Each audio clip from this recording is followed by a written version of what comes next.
I'm Garen Smith from the chemistry department. I got to kick off the lecture series a couple weeks ago. Last week we heard Steve Running talk about global warming, and tonight we're going to find out about what's at the center of our solar system, the sun.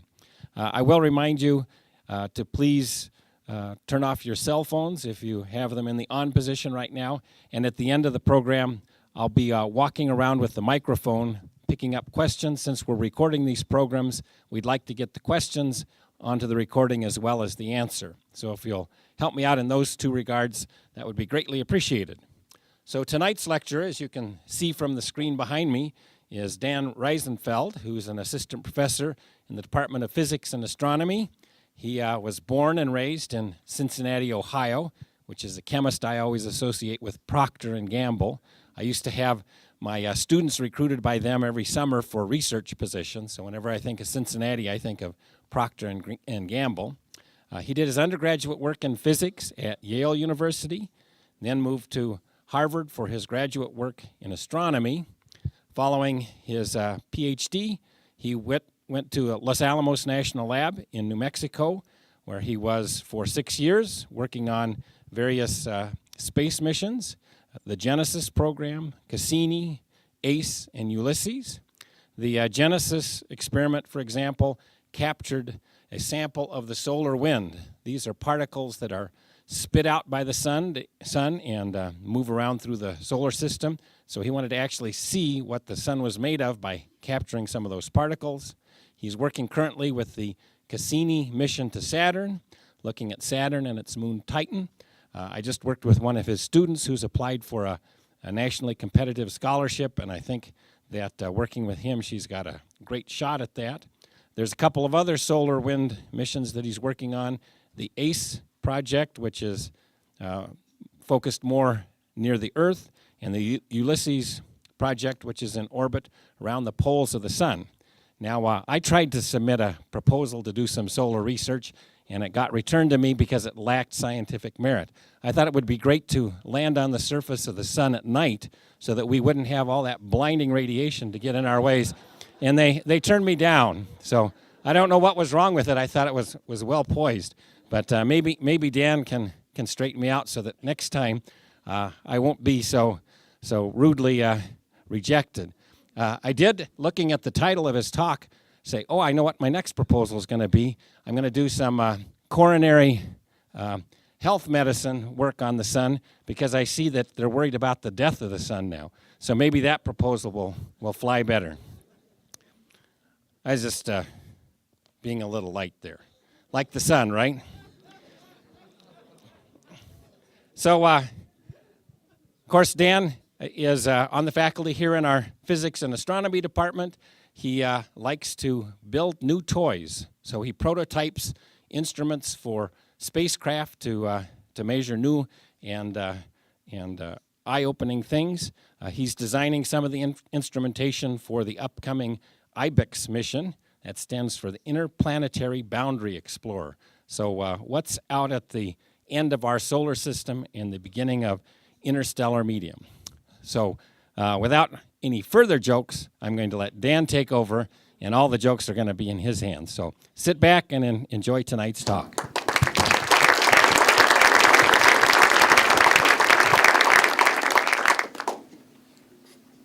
All right, thank you very much. My father always told me that Procter & Gamble stock was the best stock to hold.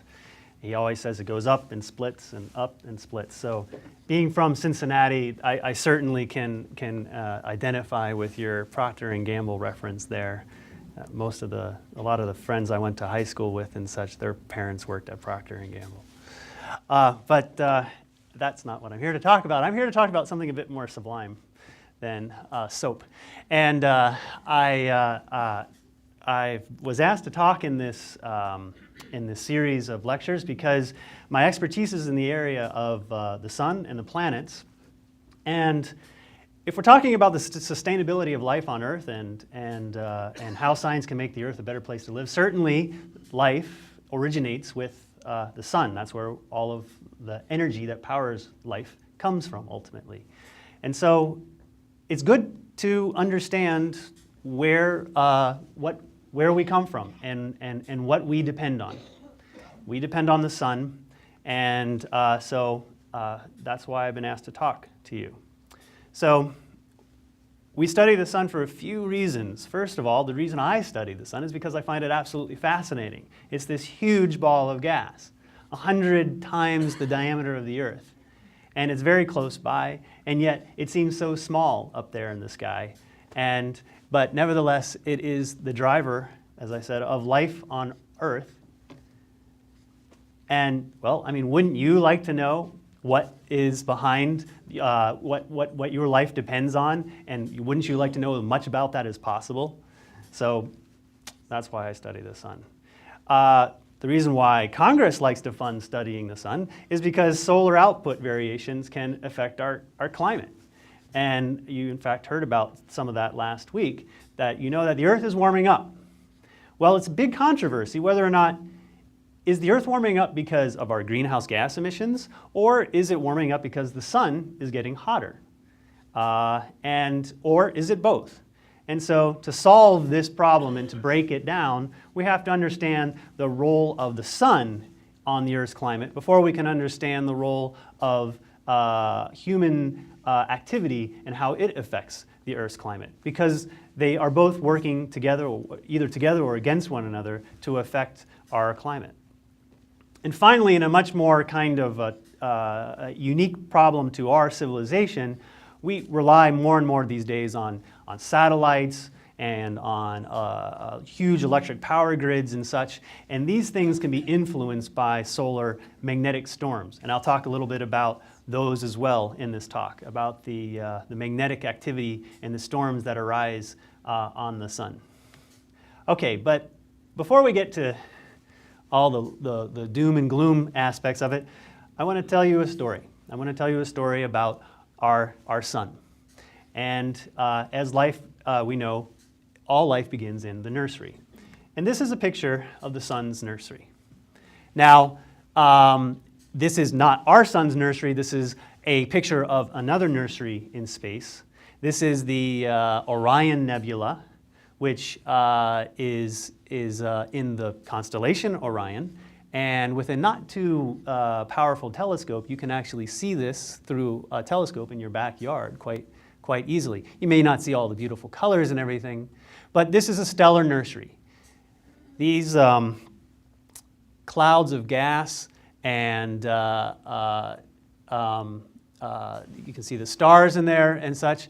That's basically dust and gas that's in the process of moving around, and gravity kind of pulls it together, and out of this, stars are formed. In fact, if we zoom in a little bit here, if you can see those little red dots up there, those are new stars, each one of those that has been formed, and just like our sun. Now, exactly how does the sun get formed? Well, let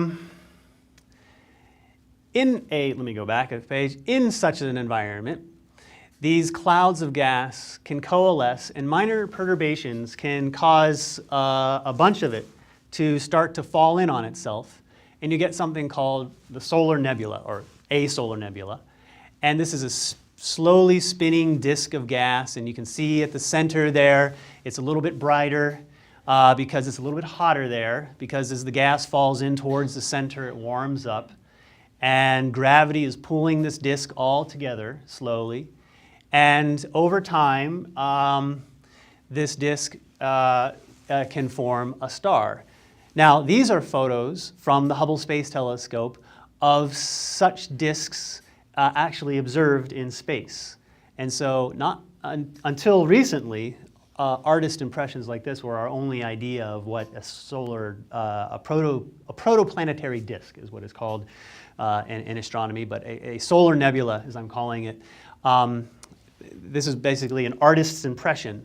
But these are actual photographs from the Hubble Space Telescope. Now, they're kind of distorted because they're in an environment which is very windy in a cosmic sense. There are clouds of cosmic dust blowing around, causing these teardrop shapes to form.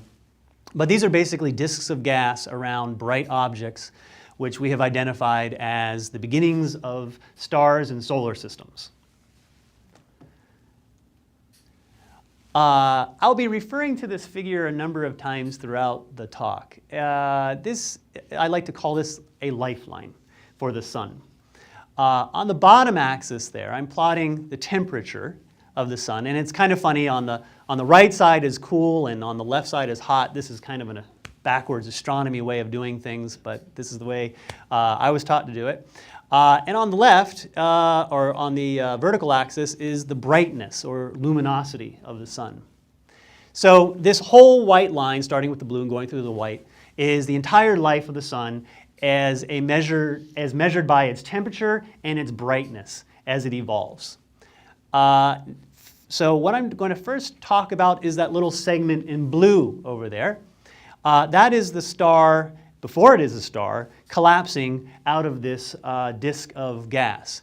It slowly warms and descends. It gets fainter as it begins to collapse because all of the dust around it is falling in more and more on the center, and so the hot center is hidden as all of this dust and gas surrounds it.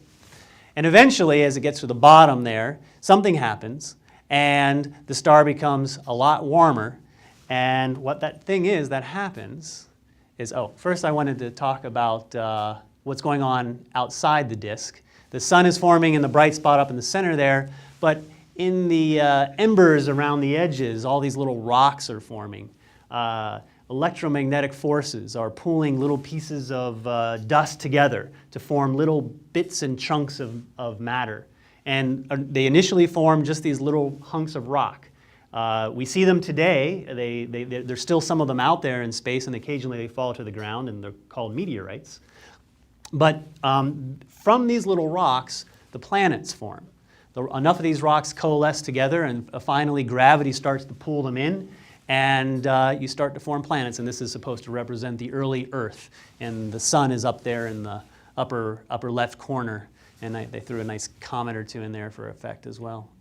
So anyway, it's very pretty. Anyway, so back to the sun itself, though. The infancy stage of the sun is what we describe as this cloud of dust and gas pulling itself together slowly. And there's nothing really exciting going on other than it's just getting warmer and warmer in the center. But then something happens. It gets hot enough in the center of this ball of warm gas that it starts to shine, and it starts to blow away this cloud of gas. First, it blows away towards the poles because the disk is very dense and it's hard to blow all that material out of the way. So first it shines out from the north and the south of the sun, and you get these jets of material streaming in both directions. And this is known as the solar winds. The solar wind still is with us today. Most of the other gas in that disk is gone now, and so the solar wind is blowing in all directions now. But at the beginning, it's just blowing as these two jets. And that shining process is due to something happening in the core of the sun. Anybody have a guess what that might be? What's happening in the core of the sun to cause it to shine? Fusion, that's right. Yes, and so here's a busy diagram, and I apologize for all of these little balls, but this helps take the huge sun down to a very simple set of reactions, a very simple set of nuclear reactions. Again, starting in the upper left there, you have two hydrogen atoms represented by those two orange balls. They smash into each other. And this can happen because it's so hot at the core of this of this proto-star that the atoms are all moving around incredibly fast. And if they smash together with enough energy, they'll stick together. And they'll form something called deuterium, which is the thing right below the hydrogen. You take a deuterium and another hydrogen, and you go over now to the upper right, and you form helium-3 when those things collide together, which is a special form of helium, which isn't very stable. But if you have enough of these helium-3s together formed, they collide, and you create helium, the regular kind of helium that is in like hot air balloons, or not hot air balloons, helium balloons. It's the same stuff. And a couple of hydrogens get kicked out in the process. But as a result of this process of converting hydrogen into helium, you create a lot of energy. And that's the energy that causes the star to shine. And that's what the sun is doing today. Now look at the new blue line there, which is going from that point saying that hydrogen burning turns on, leading up to the point A. And that point A is where what I would say the early adulthood of the sun is reached. Along that blue line, the sun is getting hotter and hotter, as you can see from the temperature scale there. We call it hydrogen burning. We have to be a little careful. It's kind of a jargony sort of term. Burning usually refers to some sort of oxidation process, in other words, a flame. The sun is not on fire, which when I was 5 years old, I was very bothered by the fact that, well, if the sun is burning and you need oxygen for something to be on fire and the space is a vacuum, then how can it be on fire? And well, I learned later that the answer is it's not on fire, it's fusion, which is a different kind of reaction that releases heat that is causing the sun to shine. Not regular fire like in your fireplace. But scientists still call it burning, just because it's hard to get away from what we're familiar with. All right, so at point A, the sun sort of settles down for quite some time into a nice long adulthood.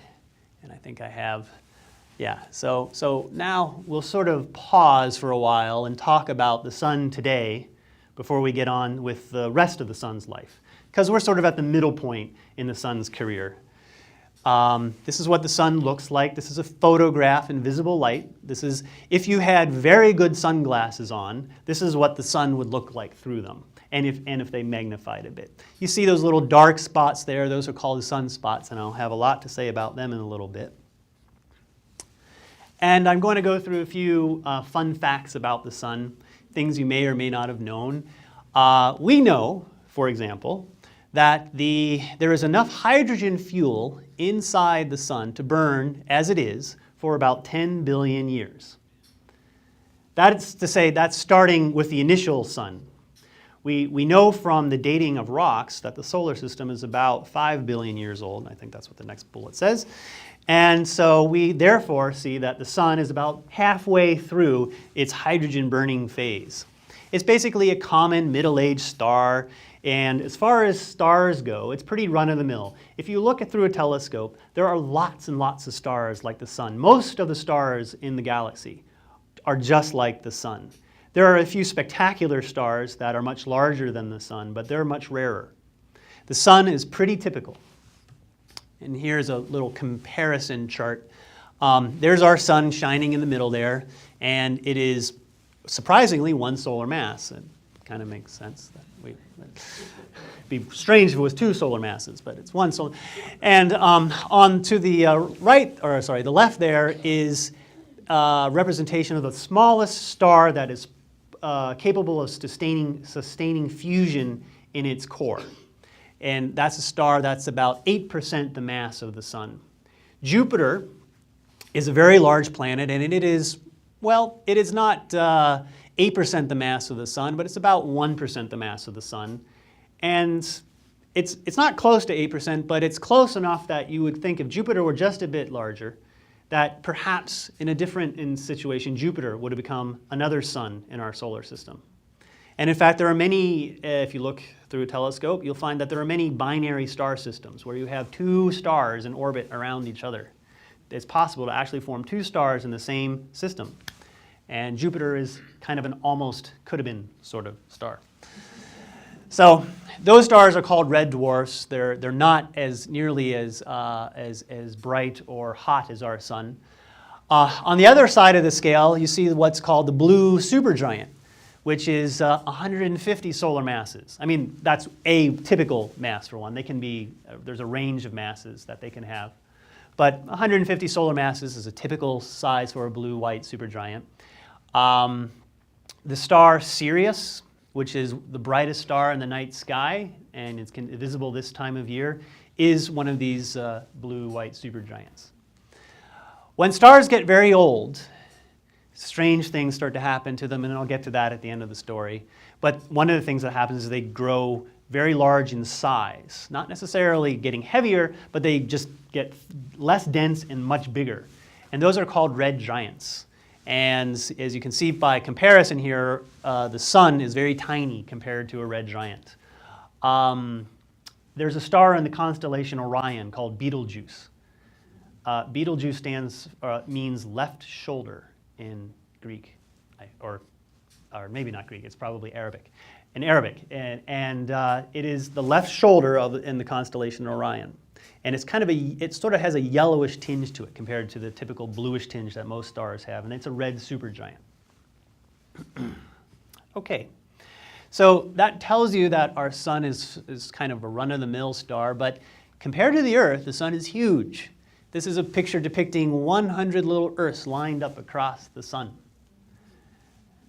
So when you look at the sun in the sky and you say, it's about the size of my thumbnail, well, if something that big is the size of your thumbnail, it's pretty far away. So it's something that I like to talk to kids about, is how many Earths could you fit inside the sun.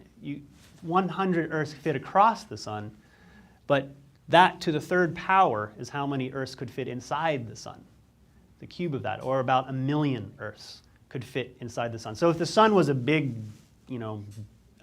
jelly bean jar, you could fit 1 million jelly beans in it in order to come up with something which has the relative comparison between the Earth and sun.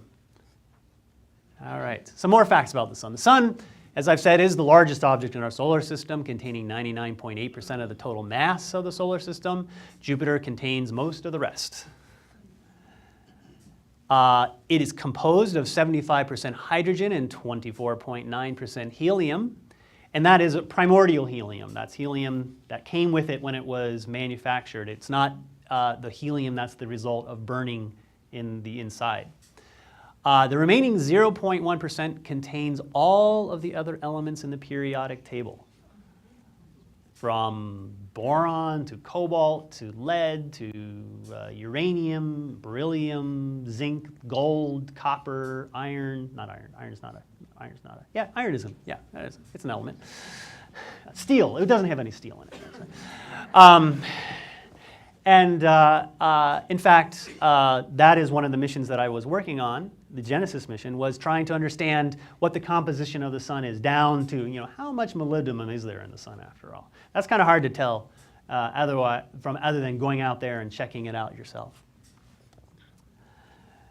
The core of the sun is a pretty miserable place to live. It has a temperature of over 15 million degrees, and the pressure there is 250 billion times the pressure at the surface of the Earth. And at the center of the sun, the density is about 150 times that of water. So this is clearly crushing intensity. And this is what is required in order for fusion to occur. And this is why it's so hard for scientists on Earth to create sustainable fusion in a laboratory for powering our society. It's still a goal to create fusion reactors that can stably create power, but it's really hard to do, and this kind of tells you why it might be a little challenging.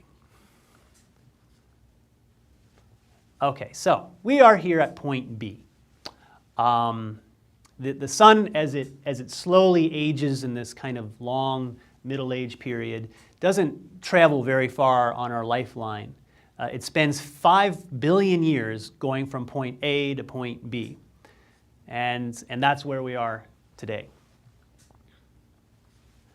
Okay, so I'm going to stop talking about the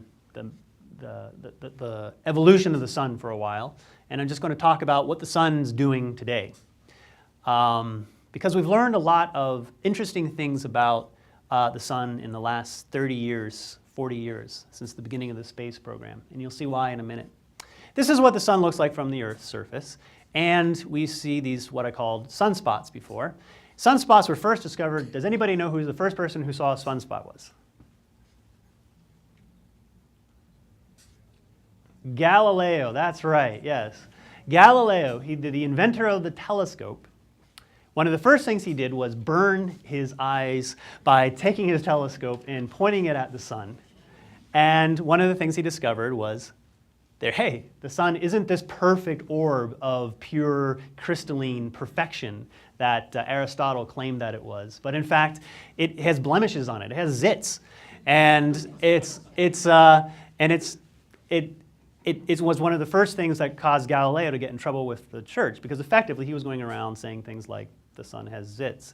And that was blasphemy, right? That and a few other problems he got himself into trouble with. But anyway, these sunspots since the time of Galileo have been tracked, and we have a pretty clear idea that the sun possesses these things, and they tend to vary in number in a very regular pattern. Okay? This is looking back to the last about 50 years, and this is the number of sunspots as a function of time. I think these are monthly, the number observed in a given month, for every month since 1955 or so. And what you can see here is that there's a very regular and repeatable cycle of sunspot number. They seem to kind of go through a cycle every 11 years, where you go from no sunspots. Look at the bottom. The bottom of that scale is 0. There are periods of time when there are no sunspots, up to a few hundred every month are observed. And so this 11-year cycle is divided into a period known as solar minimum, corresponding to the time when we see very few sunspots, and a period called solar maximum, when we see lots of sunspots. Now, I haven't told you what a sunspot is, and you really don't know a lot about the sun if all you can see are just the sunspots. They're just these sort of mysterious blemishes, and it's hard to, or it's hard to believe that they would have much to do with anything.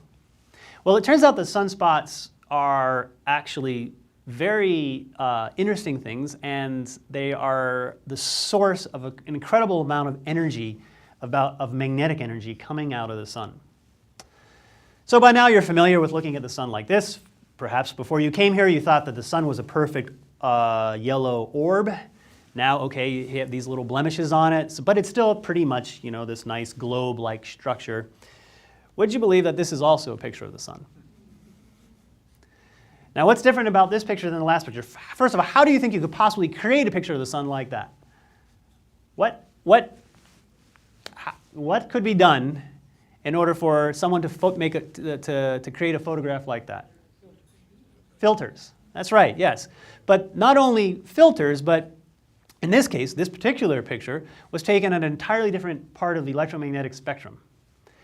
And it wasn't until the space age that that was possible. Let me go on to the next graph. This is a kind of odd plot, and it is plotting the wavelength on the bottom, and this is the wavelength of light. Okay? And don't worry about the numbers. I just want you to kind of get a feel for the qualitative sense of this image. And on the vertical axis, you're basically plotting the brightness. Now, it turns out that this is the distribution of light coming off of the sun as a function of wavelength. So those two red bars span the wavelengths that our eyes are sensitive to. Those are the colors. So on my end of it, on the left end would be blue, and on the right end would be red of those two red lines. And all the colors of the rainbow would be in between those two lines. And when we take a photograph, that is what the photograph, a regular photograph with a Kodak camera, that's what you are capturing is an image of something in this very narrow band of wavelengths that we call visible light. But as you can see, the sun is putting out light in a much, much larger range of wavelengths than just the visible. And so scientists, astronomers develop cameras that can see the sun at different wavelengths. What does the sun look like at, say, the X-ray? See at the top there it says XUV, EUV, UV, IR. That's corresponding to extreme ultraviolet, or X-ray ultraviolet, extreme ultraviolet, ultraviolet, visible, and infrared. Those are different names we give to different parts of the electromagnetic spectrum. You might be familiar with ultraviolet light. It's the thing that you're supposed to keep off of your skin by wearing clothes, hats, keeping sunglasses on, things like that. Ultraviolet light is more energetic than regular light, and it can burn your skin.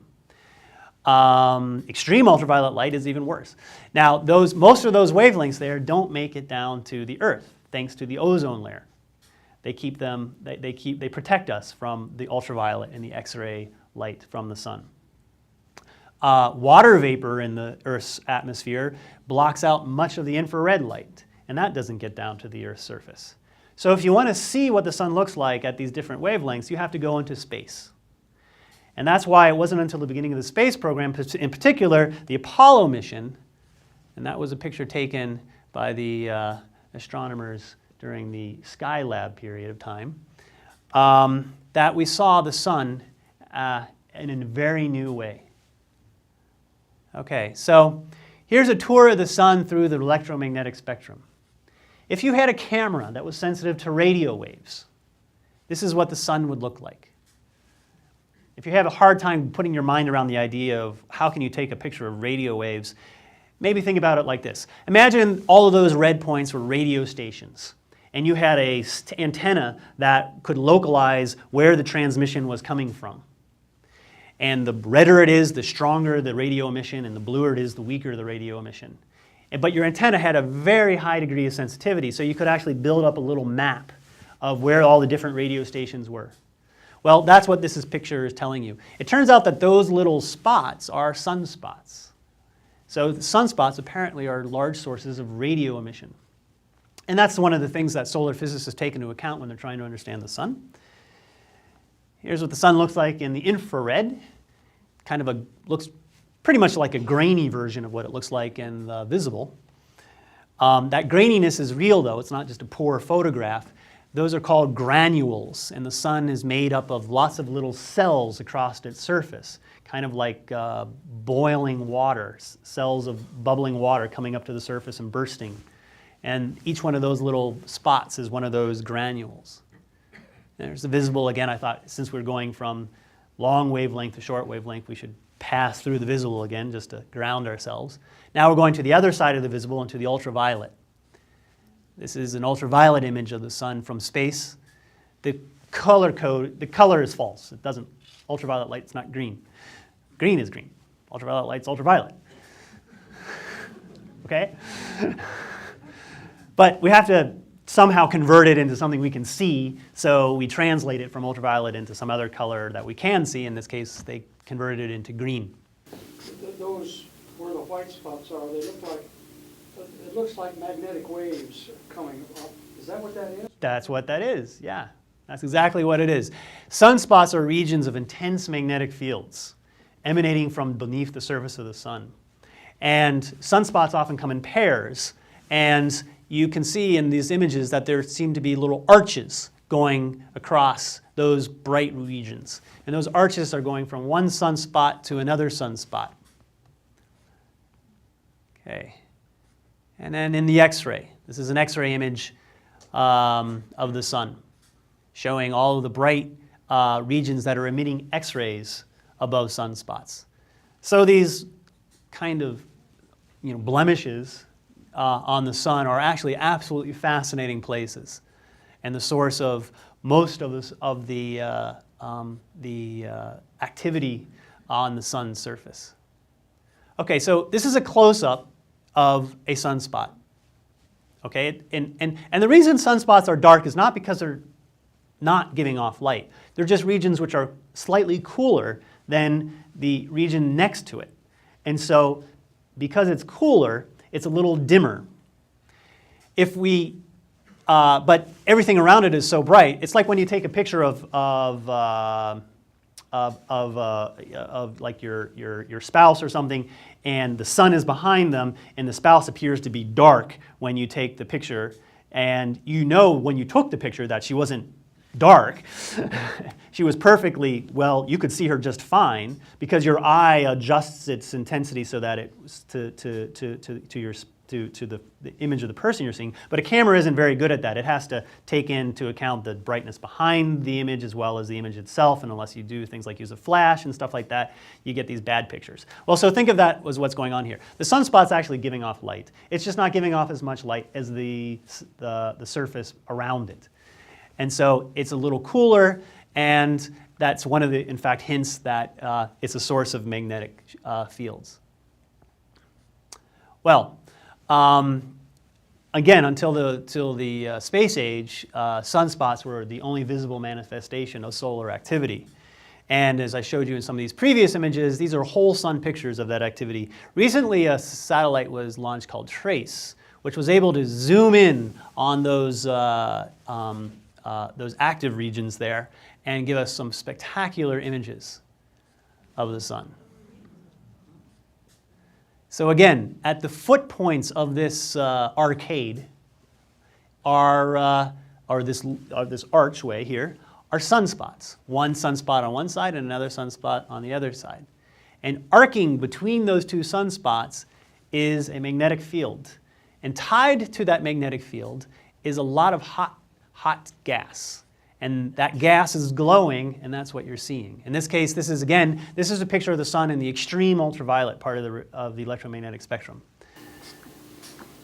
Is it safe to say that one side is emitting and the other is receiving, or are they both emitting? Well, it's an interesting question. You can say, it is safe to say that one is like a North Pole and the other is like a South Pole. It's not so much emitting and receiving as just like the magnetic field of the Earth. You can, by convention, we tend to draw the magnetic field of the Earth as emanating from the North Pole and returning through the South Pole. But that's just a convention. It's just that a magnetic field line has to have two ends, a North Pole and a South Pole. And each of these sunspots behaves like a little magnetic pole. Here's another picture of solar activity above sunspots. And this is a solar flare. And this is an eruption, a very dynamic thing occurring, of material coming off of the sun. And I have a little hint to myself to leave the presentation here.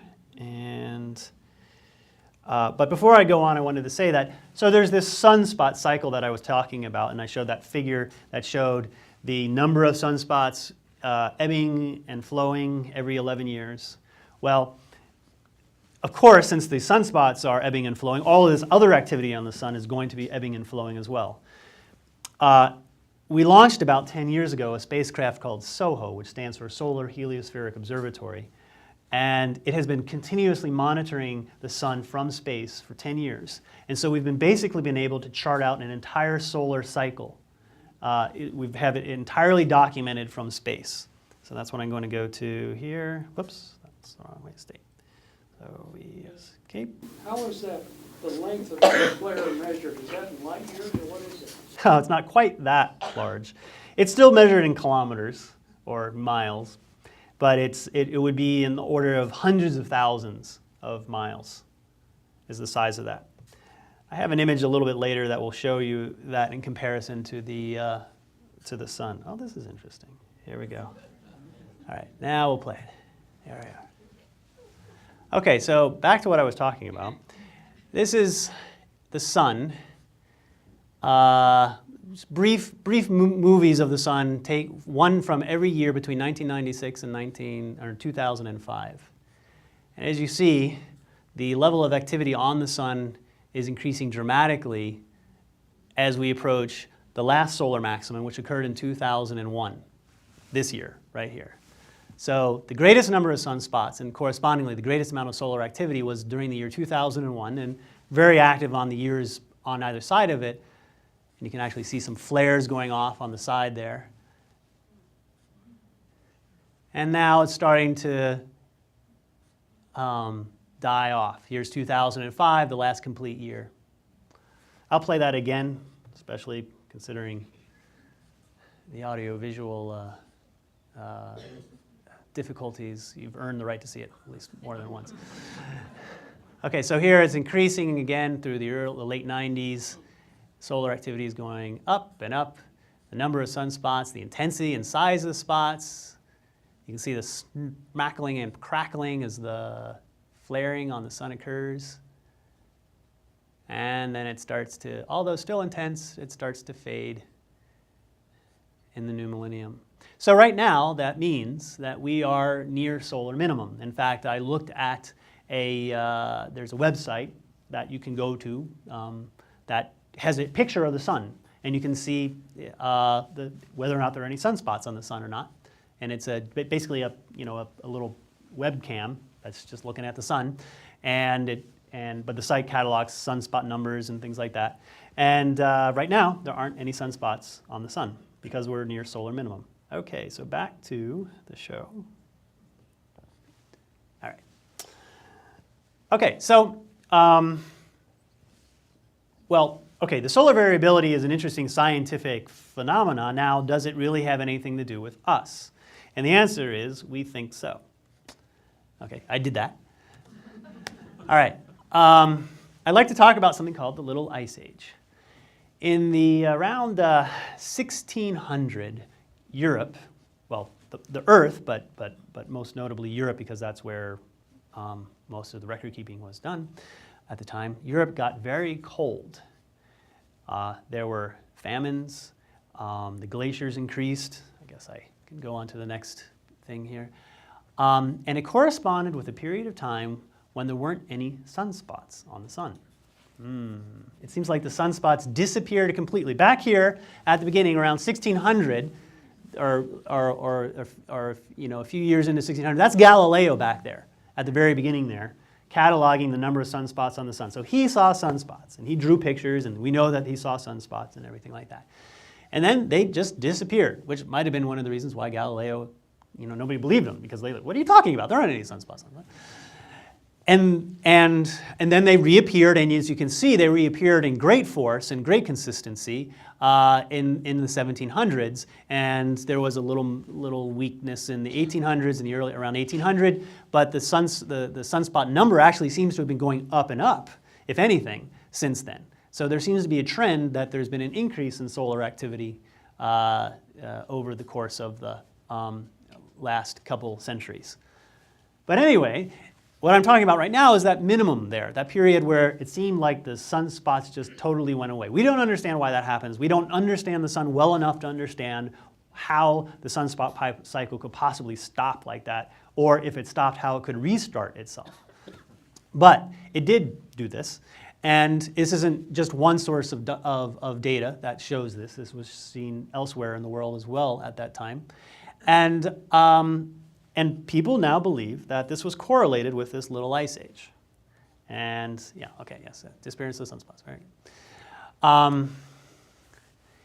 It was reflected in the art of the time. During the 16 and 1700s, there were lots of paintings of people freezing themselves. And it's not that they didn't have heat, it's because things were really cold then. The glaciers grew throughout Europe, crushing villages in the Alps. The harbor in New York froze solid. You could walk from Manhattan to Staten Island. I mean, this is in 1780. I mean, we're talking United States existed. This is not ancient history we're talking about. The Thames froze often. That might not be quite as profound to you, but if you're British, you realize that Britain tends to be a fairly moderate climate place, and for the Thames to freeze, that's quite saying a lot. And as I said, famines were common. And the question is, was this due to the absence of solar activity? And we believe that yes, the answer is yes, because there's only kind of causal explanations right now. But we believe that solar activity has something to do with the chemistry of the upper atmosphere and ultimately cloud formation. And so this is still a very tenuous field of research, and it certainly is not mine. But it just seems too coincidental for it not to be the case. There are other periods, not just this little ice age. This is not the only one. There are other periods where we now can actually, we realize that sunspots are correlated with the presence of certain forms of radioactive carbon in trees. And that correlation has been very well established when we do have sunspot records, and now we use that carbon dating technique to look back through the past, through ice cores and such, to see what the level of solar activity was back far into history. And it can be correlated very well with climate, that there was a very good correlation between solar activity and climate. Now, I have to be careful. The ice ages are too big a variation in climate, and it does not seem like solar variability is responsible for those. Ice ages probably have more to do with the Earth passing occasionally through lanes of dust in the solar system, which causes the Earth to get not quite as much radiation for a certain period of time. So we're talking about more subtle variations in the climate than an ice age. Okay, now, so we think that solar activity can affect, at least to a certain extent, climate. And possibly, as I said at the beginning of the talk, it could be what's responsible for the warming, the slight warming that the Earth is going under right now. Or it could be the man-made greenhouse gases which are causing that, or both. We don't know for sure yet because we don't really understand the relationship between the sun's activity and climate well enough yet. But solar activity does affect our civilization very directly these days, and it has to do not so much with the amount of radiation, amount of light coming off of the sun, but it has to do with this thing called the solar winds, which Garen mentioned at the beginning in my introduction. You may be familiar with the term the solar corona, the corona. This is something that is seen during solar eclipses. We live in this happy place where the apparent size of the moon and the apparent size of the sun is almost identical, and occasionally the moon will pass right in front of the sun, causing the sun's disk to be blocked out, and you can see this luminous glow, this crown or corona around the sun. And the corona is very different whether it's solar minimum or solar maximum. On the left is what the corona looks like during solar maximum. You notice you see these streams coming out in all directions. During solar minimum, you see the streams are localized in sort of on two sides, and there's sort of dark areas on the other sides. And this is a consistent behavior that we see in the corona during the solar cycle. Anyway, the streams that you see there are not just sources of light. Those are actually, you're seeing, that they reflect particles streaming out from the sun in all directions, including towards the Earth. Now, normally these particles are of not much consequence. They slightly deform the Earth's magnetosphere, and they are responsible for very interesting things called the northern lights. But occasionally, a rather large eruption will occur on the sun, and this is a time-lapse photograph of the corona as observed from space. And you can see going from left to right, top to bottom, in the upper left corner at about, say, 10 o'clock on that little disk, a coronal mass ejection, a fancy term for an eruption of a burp from the sun of material flying off, in this case, off to the side, not towards the Earth. But you can see it growing. That little disk in the middle, that little white circle, represents the sun itself. So these coronal mass ejections can be huge in comparison even to the sun. I think this is the comparison of size. This is an image of a coronal mass ejection, and this has been doctored. That little blue thing in the corner there, that's the Earth. And I mean, that is that's a picture of the Earth. That's just a little cartoon Earth there. But it's to scale. If the Earth were that close to the sun, that's what a coronal mass ejection would look like as it came towards the Earth. And that's a fairly small coronal mass ejection at that point. They balloon out much larger than that. But to put things in perspective, these coronal mass ejections are huge. Now, they don't carry a lot of mass. They're very, very tenuous. But nevertheless, they can impact the Earth in other ways because of the magnetic energy they carry with them. So this is another illustration of a coronal mass ejection headed towards the Earth. Those light blue lines around the Earth represent the Earth's magnetic field. If the sun and the solar wind did not exist, the Earth's magnetic field would look like a pair of kidneys, which is what it sort of looks like close into the Earth. But because the sun's solar wind is pressing against that magnetic field, it causes a compression of the magnetic field on the sunward side of the Earth and a tenuous elongation of the magnetic field behind the sun, behind the Earth on the far side from the sun. And then when these coronal mass ejections come along, it can really squeeze those magnetic fields down, which can drive all kinds of electric currents in the atmosphere of the Earth and even in the surface of the Earth. And those electric currents can be responsible for blowing transformers out and power grids, which is something that has and will happen again. And it's due to these coronal mass ejections. So I think, this is a nice thing that the coronal mass ejections do, is it creates the northern lights, which are sometimes seen here in Montana. But this, I apologize for the busyness of this graph, but basically, these are all the things that the solar wind and coronal mass ejections can do to things around the Earth. And as you can see, there's very much a kind of a technological bent to this figure. So this wasn't a problem 40 years ago. It's only in our technological society that this is becoming more of an issue. But as you look around on that figure, you'll see that there are satellites in the upper left corner, for example. Satellites, they're sitting out there in space, and when one of these coronal mass ejections come along, as I said, the coronal mass ejections, or CMEs, and I'll start saying CME because it's a lot easier and a lot less of a mouthful than coronal mass ejection. CMEs, they can charge satellites. They can deposit an electric charge on a satellite, which can cause it to arc and spark and basically fry it. And so one of the motivations for understanding the sun and its variability is the U.S. government is very interested in protecting its military satellites, and commerce is very interested in protecting communication satellites from being damaged by solar activity. And we would like to know if there is a way that we can predict this space weather, as it has been called. Is there a way that we can look at the sun and forecast the eruption of a coronal mass ejection? And if so, then can we do something like put the satellite into a safe mode? Or if we're talking about astronauts, these coronal mass ejections carry a lot of radiation.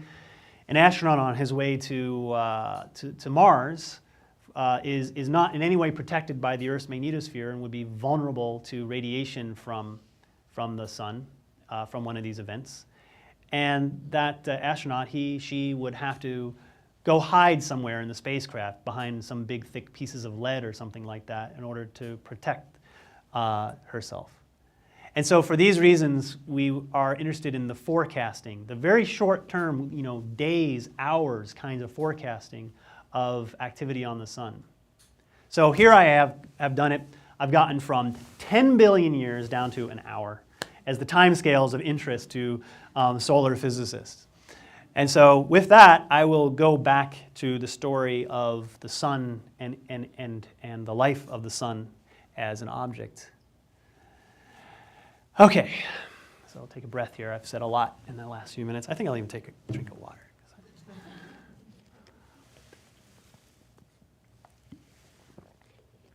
We're going to switch gears now. I've been talking about very much things that affect our lives. I mean, there was I remember about 6 or 7 years ago, there was this news story that everybody's pagers went dead all over the place. And it was because a satellite had been fried by a coronal mass ejection. And so we've been talking about things that are almost personal in our relationship with the sun. Of course, we have another personal relationship with the sun. It's what keeps us warm. And that's what I'll talk about now, that warmth that the sun gives out and how much longer we can expect it to last. Okay, back to our lifeline. Remember our friend here.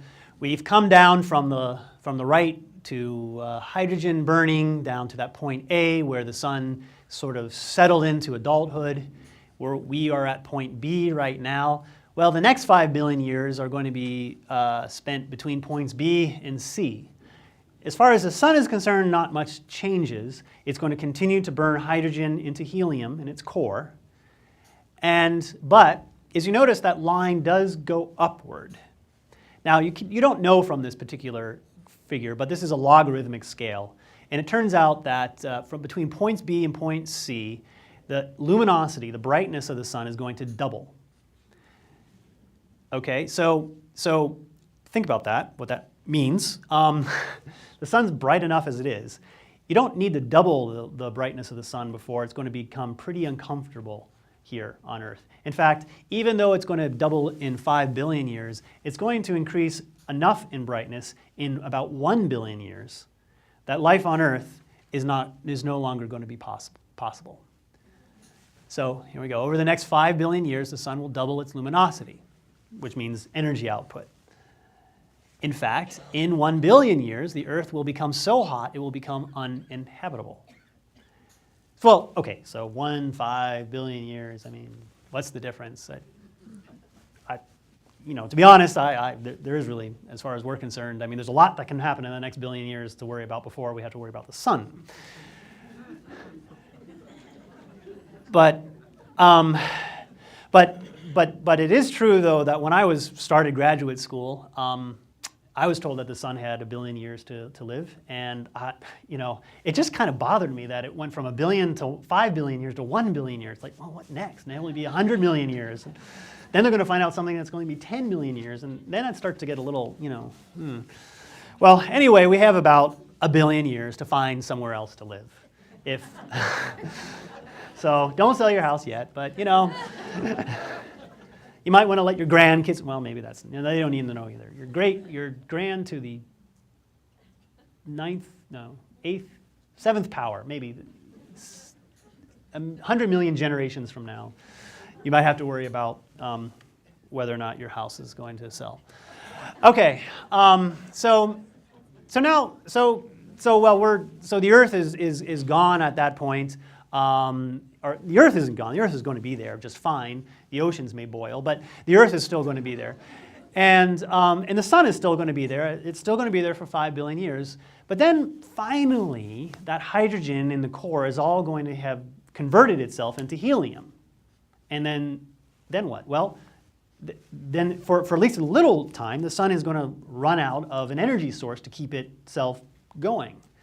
And strange things happen, and it's too complicated to describe here exactly all the processes that occur. But the bottom line is that the core is going to collapse in on itself, and the outer envelope of the sun is going to expand massively. And then at that point, it will engulf the Earth, quite literally. But this is 5 billion years from now, so don't worry. But as that core collapses, then the next stage of fusion can begin, where the helium starts to burn and forms carbon, oxygen, and nitrogen. And so that's what's happening in all those wiggles up there around point E, is helium burning. And the reason why it's all wiggly like that is because helium burning will turn on for a while, the sun will sort of overheat and expand, the helium burning will turn off, it'll collapse again, it'll turn on, and you'll get these things called helium flashes. Kind of sounds like menopause, but it's basically what the sun is going to be going through. It's going to be going through this unstable period where the sun is going through this unstable period where it's going to be altering its nuclear chemistry very rapidly. This period, this helium burning period, is only going to occur for maybe 10 or 100 million years.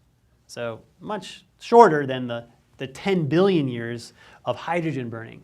It goes much faster. And I'll take you back to this image here that I showed earlier on. Now, down there, that is how big the sun will be during the helium burning phase. And I don't have a comparison of the solar system there, but that edge of the sun will be somewhere between the orbit of Earth and Mars. So Mars will be okay. I mean, it's going to be like right up against it, but it's going to be okay. It's not going to go anywhere. Okay, so finally that helium burning is going to stop. And in stars larger than the sun, that may not be necessarily the end of the story. Very massive stars, the carbon and oxygen and nitrogen that have been created can be fused into even heavier elements, and even heavier elements all the way up to iron. And then after that, something very spectacular occurs called a supernova.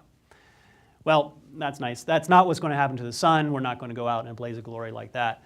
But it is still going to be very interesting what happens to the sun. Basically, at that point where the blue arrow is pointing to, that's when the power in the center of the sun stops. And after that, we have this long sort of downward trend. The sun's going to get dimmer and dimmer. It actually gets hotter for a while because it's collapsing in on itself again, and it's getting warm for that collapse. And if it got hot enough, more fusion could occur, but the sun isn't going to get quite that hot. So it just gets hot for a while, no more fusion occurs, and so it begins to get cooler again. It begins to radiate that heat off into space, and then then you're kind of cruising down on the lower left part of the path here. But some spectacular things from a cosmic point of view will happen. The sun's outermost layers will completely be shed during this period of time, and they will expand off into space very slowly and very gracefully. And we see this when we look around, and we call that a planetary nebula because originally astronomers thought they were looking at planets, but this is what it looks like. This is the picture of the sun 5.1 maybe billion years from now. There'll be a little white dot in the middle, which is the cooling ember of the sun, and this glorious haze of glowing light around it, and that will be the end. Thank you.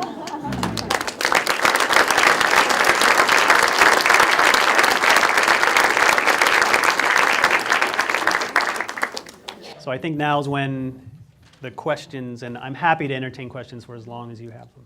So I'll run around with the microphone so we capture these on the tape. I'll run in here.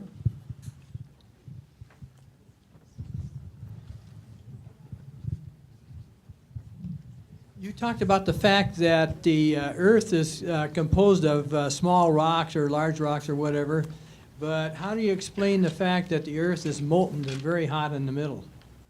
Well, when I say that it's composed of small rocks, I mean that imagine almost 5 billion years ago, 4.6 billion years ago, all of these little rocks that got formed through just attraction of little bits of dust kind of like static electricity basically caused all these little bits of dust to come together to form little rocks. But then at some point, if enough of these rocks get themselves in one place, gravity will take over. And all these little rocks will start to fall in towards each other. And when that happens, eventually they'll knock into each other, and and the whole mass is going to get hot, and the rocks are going to melt. And then rather than having this aggregate, you will have a molten ball of, goo. I mean, lead, iron, oxygen, all the things. And so it's through that gravitational collapse that the heating occurs. Now, why is the core of the Earth warm? It's not because of the leftover heat from that initial collapse. It's from radioactive decay of radioactive elements, from uranium, thorium, radon, radium. Those elements create heat when they decay, and that is what's keeping the core of the sun, I keep saying that, the core of the Earth warm, and why it's molten, and why we still have volcanoes even though the Earth is 5 billion years old. Because the lifetimes of these radioactive elements are measured in billions of years. And so they'll be around for a long time.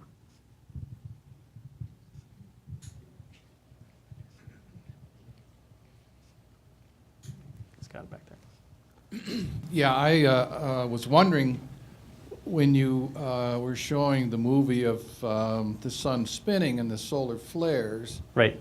I noticed that the activity of the solar flares took place above and below the equator of the sun. I didn't see any on the poles, and I wonder if you know why that takes place. The solar magnetic field is kind of like the Earth's magnetic field in the sense that there's a lot of north poles at the north pole of the sun, at the top of the sun, and there's a lot of south poles at the bottom of the sun. And when you have same like polar material next to each other, you don't get a lot of interactions.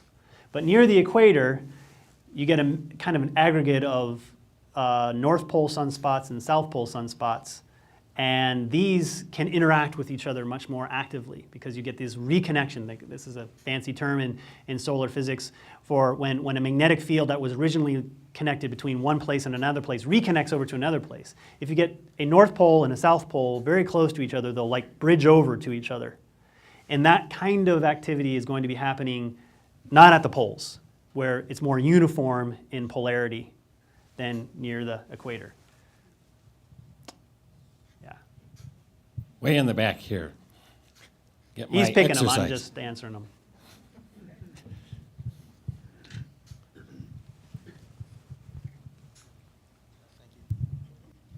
So why wouldn't there be a gamma ray burst when the sun dies? And also, when the sun sheds its outer layers, wouldn't gravity pull them back together, being one of the fundamental forces of our universe? Those are good questions. Okay, the first question about gamma ray bursts. A gamma ray burst is actually an event that occurs in the vicinity of a black hole. That is believed to be, well, there are a few ideas, but basically, if you have a black hole, particularly a supermassive black hole, such as the one that's at the center of our galaxy, and if you don't know what I'm talking about, if you have a lot of stars very close to each other, like in the center of our galaxy, one of the things that can happen is that they can all be gravitationally attracted to each other and make one supergiant mass. This mass cannot support itself as a star. It will collapse in on itself in a bizarre way and become something known as a black hole. Whenever material, so here you have this black hole, whenever material approaches that black hole, it starts to fall in towards the black hole, and it's going faster and faster and faster and faster. It gets hotter and hotter and hotter, and then just before it disappears into the black hole, it gives off a burst of gamma rays, which are very energetic photons, form of light. So the Earth has nothing to do with, or the sun has nothing to do with that. It cannot form a black hole. It's not large enough. Only stars have at least, I think about 25 solar masses or so to begin with can end up as a black hole at some point in their life. Okay, the second part of the question, I completely forgot. What was that? Because I want to avoid it. Oh, wait, it had something to do with it. Say it again. Just Oh, yeah, the gravity. Yeah. Right. Well,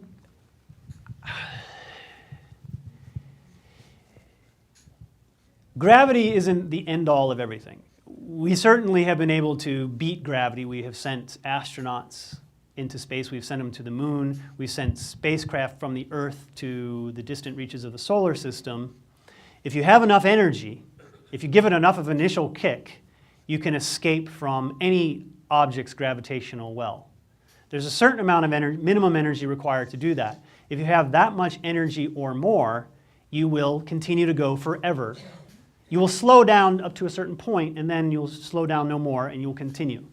And we can work through the equations afterwards, but the bottom line is when and it is the case that in the course of the sun's lifetime, there will be periods where it will expand, but it won't expand so fast that the expansion is so fast that it causes the material to escape. It'll stop, and return again, and you'll get these kind of ebb and flow to the size of the sun in its last few million years. But there's one final event which occurs which can actually cause discharge enough energy that the outer envelope of the sun has enough velocity that it has reached the escape velocity from the sun.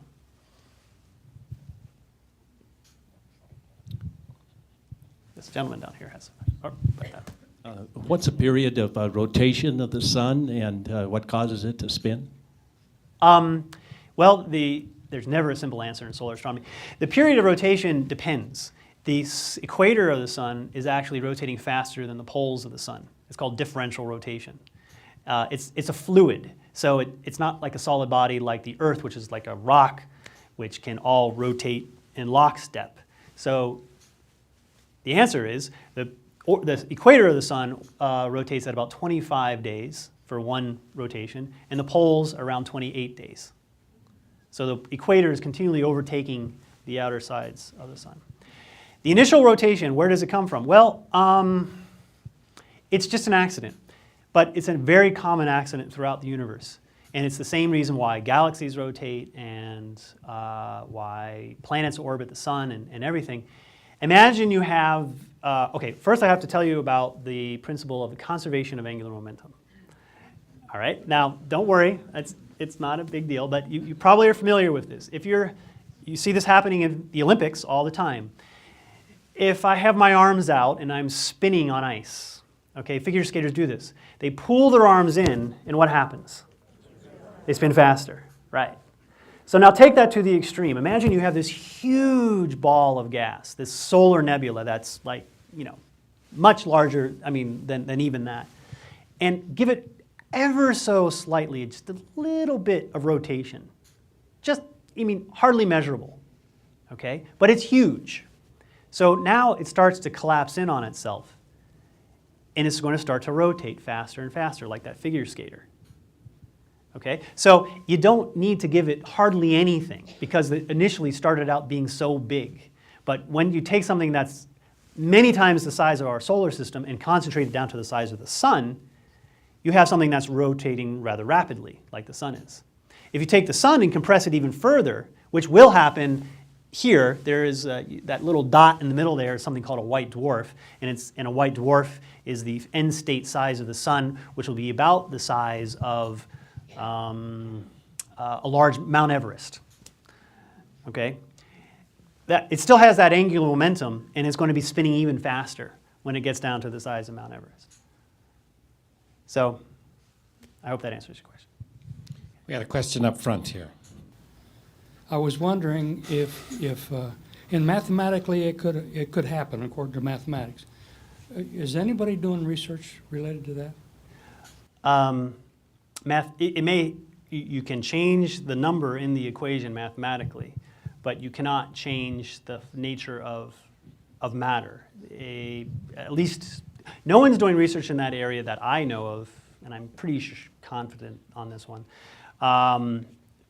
Because that's something so fundamental to the laws of physics that one can't take a given element and change the rate at which it decays without being able to manipulate the fundamental nature of the universe. So, that'd be a great project for you. Well,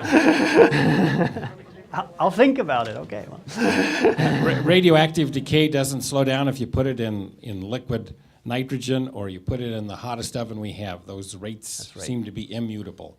It's the strong nuclear force rather than chemical electrostatic forces that are getting involved there. I have a question.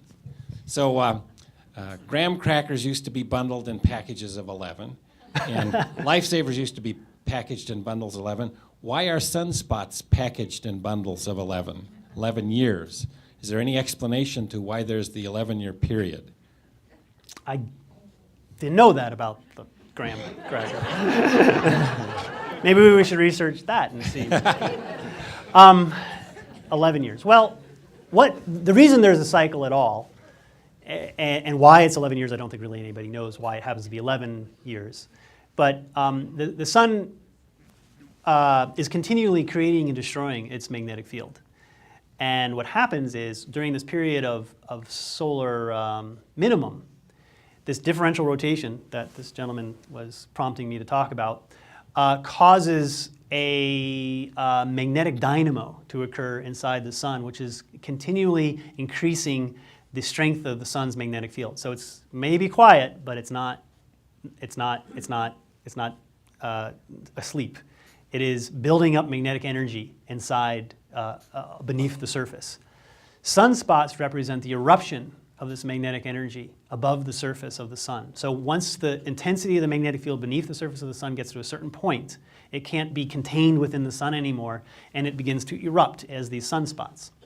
Well, as I was mentioning, these sunspots tend to come in north and south poles.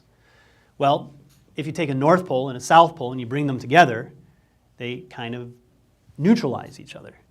So it is through this active sunspot period that the sun's magnetic field is destroyed, or not completely destroyed, but it is dramatically rendered minimal. And so even though we call it solar maximum, that's just a reflection of the number of sunspots. It's actually a phase during the solar cycle where the sun's magnetic field is being destroyed. It finally gets down to, there's so little magnetic field left that the sunspots stop erupting from underneath the surface of the sun, and everything quiets down, and then the buildup begins again. And why it's 11 years, I don't know. It's actually a 22-year cycle, because as a part of this process of the magnetic field building itself up and destroying itself, the magnetic field of the sun flips. So what was the North Pole becomes the South Pole, and vice versa. And every 11 years, the sun's poles flip. And so then it takes a full 22 years to get back to where you started from. I was going to ask a quick follow-up question before I go over to Bill. Is there any signature that comes out of other stars that let us see a sunspot activity cycle on them too in the radiation that comes out of those stars? So I just wondered, how does the 22-year cycle on our sun compare to other stars? Compared to other stars? Well, that's actually a fairly new field of research looking at the activity, the activity of stars like our sun, because it's very hard to detect from such great distances. We've known there are stars that have giant sunspots, which are so large that even from a distance of, from here to those faint stars you see up there, that you can actually detect variations in the brightness of the star because this large sunspot has come over the surface of that star. And those have been studied for a while, but that seems to be a very different process. And I don't think, even though it is something that's now can be studied, because we have enough sensitivity to at least get a hint at the activity on other stars, it takes a long time for these cycles to go, and somebody has to sit and monitor a star. And Right. I mean, we have a vested interest in the sun, so we look at the sun. But which star are you going to look at, and who's going to commit to a couple of decades of observations of that may or may not? We'll get to Bill here now. Well, Garen, you kind of asked my question. That was what I was going to ask. Is there a correlation? Yes, we don't know this because we don't know between the 11 years and the size of the sun, for instance, and a bigger sun would have a different cycle, a larger cycle, and so on. Probably something like that, huh? That's a very plausible thing, but I don't think we know. Oh, okay. So another hand up over here.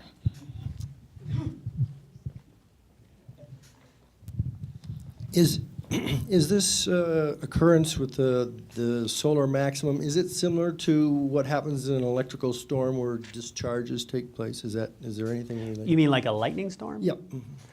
That's a very local thing to just a small few mile region around.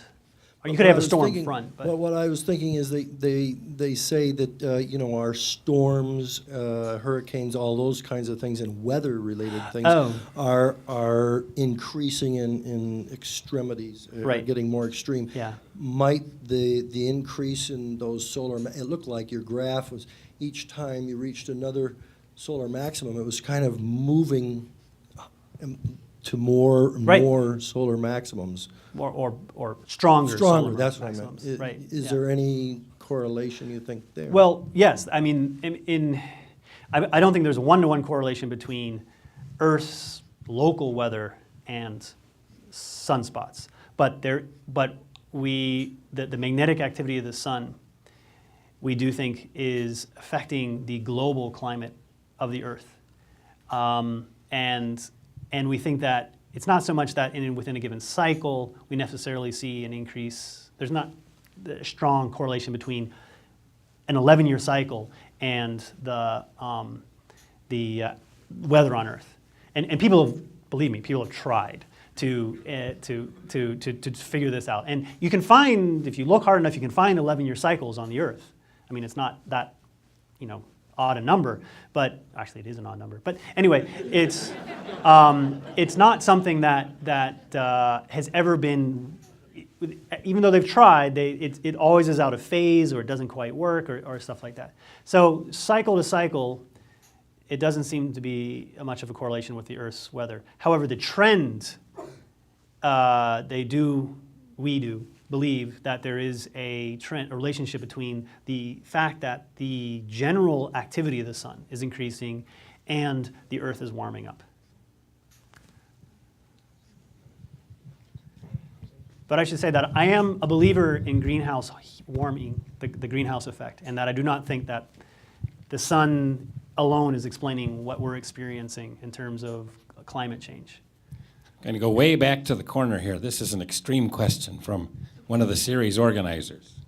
Uh-oh. Hey, Dan, you mentioned a website earlier. You were looking at the sun. You may have one or two for folks who might want to look at photos or something on the web. Well, yeah. In fact, I have web access right here. I could do it. Let's see. A lot of the pictures I showed you came from SOHO. Okay, let me just.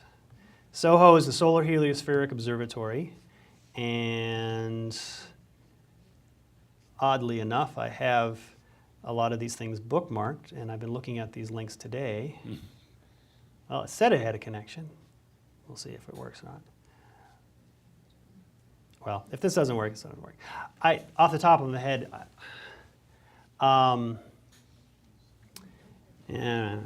if you go to Google, the easiest thing to do is go to Google and type in SOHO, S-O-H-O, and you can come up very quickly with the link to the Solar Heliospheric Observatory. If you type in sunspot, you can very quickly get to the Sunspot Center, which catalogs and gives you daily pictures of the sun and catalogs the sunspot number.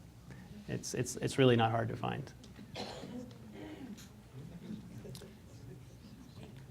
All right, I'm going to go back to the presentation. It looks much prettier than this page cannot be displayed. How long would a typical sunspot last?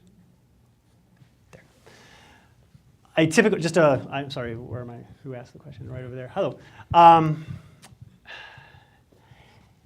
It's usually on the order of a solar rotation. That's kind of the unit of measure we use, kind of obviously. Does it appear again? Is it there the next time the sun comes around? And so typically a solar rotation. Some are very persistent and will last for a few solar rotations, the largest ones. And some will be gone within just a few days. And again, a solar rotation is about 25, 26 days. So, a month is maybe a good answer.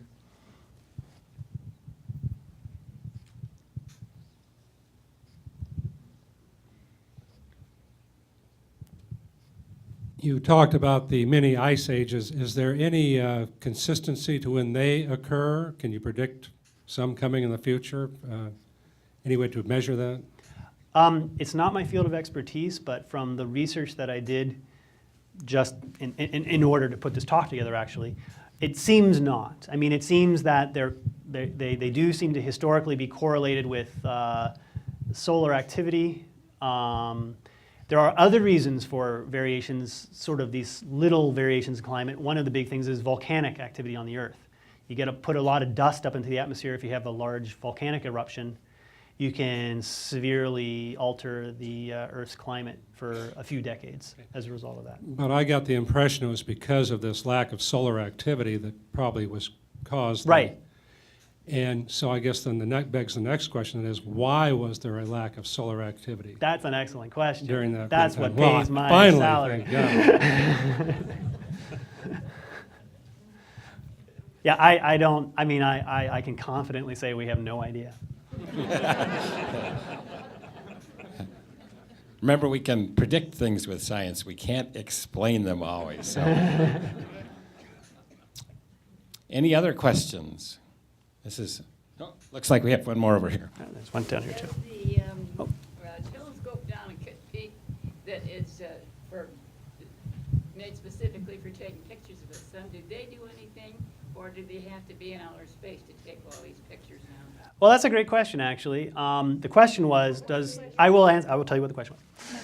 I've been in your shoes of plenty of times that there's a solar observatory. There are two solar observatories run by the National Solar Observatory, one in Kitt Peak, Arizona, and one in Sacramento Peak, New Mexico.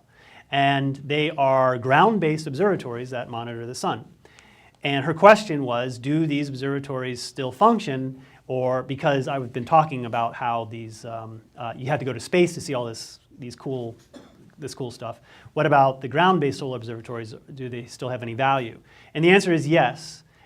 In fact, the space-based observatories have helped the solar observatories on the Earth because we now understand things that we didn't understand about what we were seeing from the solar observatories on the ground by now having a correlation with what's going on in space. So they complement each other. It's a lot cheaper to run an observatory on the ground. And so if you can, over the course of a campaign of exploration over a decade or so, can learn what the link is between solar activity by looking at sunspot images and solar activity by looking in space, then you can say, okay, we understand what's going on. Now I can use the information I'm collecting on the ground as a proxy for the information that I know must be occurring if I were to look at it from space. The other thing that we can do from the ground, and we always could do this, is that we can monitor the magnetic fields on the sun from the ground. And that's a very important part of solar research, is looking at how the magnetic field across the sun's surface varies and evolves. And that's a very important link in this whole thing. Good question. This is a very elementary one, but back to the start, since you can't do a biopsy on the sun, I guess. Right. How did you determine what its composition is? Was it recreated somewhere, or how did you figure all that out? Is an elementary but excellent question. I have two answers. One is we can, there's the whole field of spectroscopy, which is, you can do it with the sun, you can do it on Earth. It's the idea that you can determine the composition of something by looking at the light it gives off. Every element in the periodic table has a unique signature for the kind of light it gives off. And if you take the light from such an object and you pass it through one of these spectrometers, you can determine what it's made of. So we take, say, I don't know, oxygen here on Earth, make it glow, look at the light coming off of the oxygen. There's a certain wavelengths, there's like a fingerprint associated with it. Then we turn and look at the sun. If we see that same fingerprint, we say, there must be oxygen in the sun. So that can answer a lot of it, of what we know about what the sun is made of. But unfortunately, you have to have enough of a given element for there to be a bright enough feature for you to be able to see it in one of these spectra. So you can't find out everything by looking at the light coming off of the sun, although you can find a lot. So the other way you can do that is by not so much going to the sun, but by sending something into space that collects the solar wind. And we believe, and this is a theory, and it's not, necessarily obviously true, but we believe that the composition of the solar wind reflects the composition of the sun. And so the mission that I worked on, Genesis, it was designed to go into space and to actually expose samples of material for almost 3 years. And basically the solar wind, which is this material blowing off of the sun, which we believe reflects the composition of the sun, was collected on these samples. And then it folded itself back up and came back to Earth. And as we speak, people on my team are analyzing those samples. And that's where we figure out how much molybdenum there is and all of the little minor elements in the periodic table that aren't very abundant. It's easy from spectroscopy to find oxygen, nitrogen, the things that are very abundant. But cobalt, you have to actually measure it from directly sampling what's coming off of the sun. Any new elements? Not yet. We pretty much have filled in the periodic table out through the stable nuclei, though. All the new elements that have been created by our laboratories have all been very unstable and would have half-lives so short that they would have long gone away from when the sun was formed. Any other questions? I think I'll wrap up then. I'll just remind you that next week we have Ron Wakamoto from the School of Forestry and Conservation talking about fire and smoke in the world around us. I'm not going to be here to introduce Ron next week. I have to serve on the Air Quality Advisory Council, and I've missed the last 2 meetings, so I better not miss this one. So I think Ken will take over the hosting duties. Let's give Dan another great big round for tonight's talk. Thank you. And thank you. Excellent question.